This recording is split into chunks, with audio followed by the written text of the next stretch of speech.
Hey, do you want to play a game? Yes!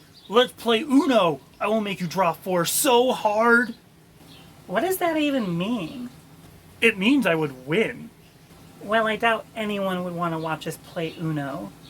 Of course they would! Instead of draw two or four, you have to tell that many embarrassing secrets about yourself. I was thinking 2 myths and a lie. I like that game too. One day I'll beat you at Uno. Hey, lore lovers! Today I have a few tales to tell you today. We're playing a game called 2 myths and a lie. And the aim of the game is to spot the lie among the 3 myths that I'm about to tell you. But these aren't everyday myths. These are the random and obscure myths that not even game show hosts expect you to know the answer to. So, how well do you know your mythology? Stick around and let's find out. The first myth comes from the ancient Rinpa religion. It was in the beginning of creation that Hodemos, god of time and king of creation, noticed that his own creations didn't live forever. Though the souls returned to him, the bodies he made just rotted away. The God King built passageways from the physical world to the spiritual world, so that way the souls can depart, leaving their rotting flesh behind. One day, Hodemos was watching over his creations and noticed the tunnels were empty. He went to investigate and found a large spider in the middle of a web blocking the way. Hodemos asked the spider what he was doing, and the arachnid replied saying he was collecting souls for his own use. Angered, Hodemos destroyed the web and the souls were allowed to enter into the afterlife once more. Time passed and he noticed the spider there again, and he destroyed the web again. A third time, a fourth time, even a fifth time. And the spider persisted. On the 6th time, Hodemos, god of all, bowed down to the spider and asked what he wanted.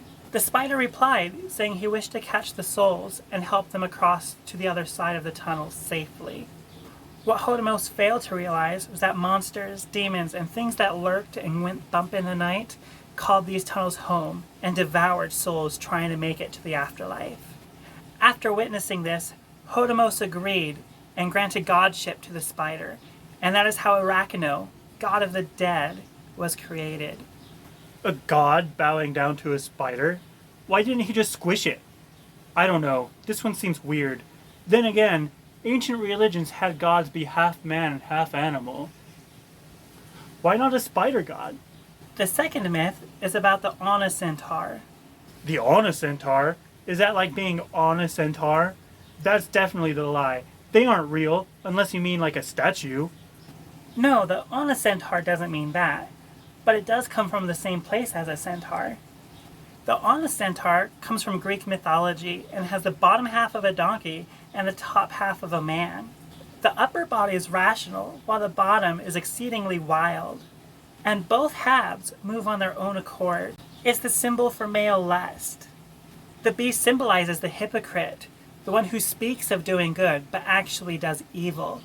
And because of this is why men are called man when they're being truthful and honest, but an ass when they're being evil and deceitful. Sounds like politicians, but that makes too much sense in a weird sort of way. I changed my mind. This one is the lie. And the last myth will test your knowledge of ancient Egyptian mythology. One of the oldest gods in Egyptian mythology is Sekhmet, and she was depicted with the head of a lion. But that's not what you're trying to determine. For the third myth, you need to determine if this origin story is real or fake. And, fun fact, out of all the religions I've learned about and the pantheons of gods I've looked into, ancient Egyptian is my favorite. Back in ancient Egypt, the god Ra looked down at man and became angry. Mankind was not following his law, his justice, or his balance to the world. They were wicked and had to be punished. So Ra sent his daughter Hathor to deal with them. So angered by what she saw, Hathor became Sekhmet, the goddess of revenge. Her bloodlust knew no bounds, and she destroyed everything, bleaching the sands in blood. When Ra witnessed the devastation, he grew sorrowful and repented. And yeah, ancient Egyptian gods did repent. Sekhmet refused to leave and killed everything in her path.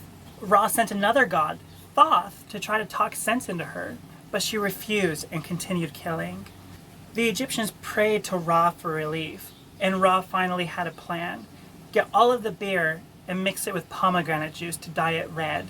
And while Sekhmet was sleeping, pour it all over and around her. When she woke up, she thought it was the blood from her last kill and devoured every last drop of that beer. Ra was able to take her home after that, and she returned to being Hathor. He left her as the god of revenge in a different way. Hathor was the goddess of love, so she could torture humans with the power of love forever. Wow. And we're supposed to believe that one? What kind of bloodthirsty monster doesn't know the difference between blood and pomegranate beer? All three are made up, and you're just teasing us, aren't you? Or all three real? Well, lore lovers, what do you think? Which one is the lie? We're going to fade to black for a second or two. You can pause it to think about your choice. You can rewind it to re-listen to the myth and see which one is the lie. Don't cheat and Google it. That's cheating. That's not allowed. I mean, I guess if you did, I wouldn't know. It's just not as fun. And the answer is the first one. We have several myths revolving around death, but this one was written by yours truly. Rhinepaw is one of the ancient religions that I wrote about in my fantasy novel, but I'll talk about that in a later video. The Anna centaur is indeed real and looks like this. Yeah. Like this. And I think that's the reason why they aren't talked about nearly as much as centaurs. The story of Sekhmet is true, though a simplified version. Egyptian mythology is as convoluted as trying to listen to an Anna centaur. So how did you do? Did you know which was a lie? Did you enjoy the myths? If you want to play along, tell me your 2 myths and a lie down in the comments below. And if you liked this video, be sure to like and subscribe, and hit the bell notification to be alerted whenever a new video becomes available. And if you have a myth, a legend, a fairy tale, a folk tale, or somewhere in between you'd like me to share, let me know in the comments down below. And until next time, lore lovers.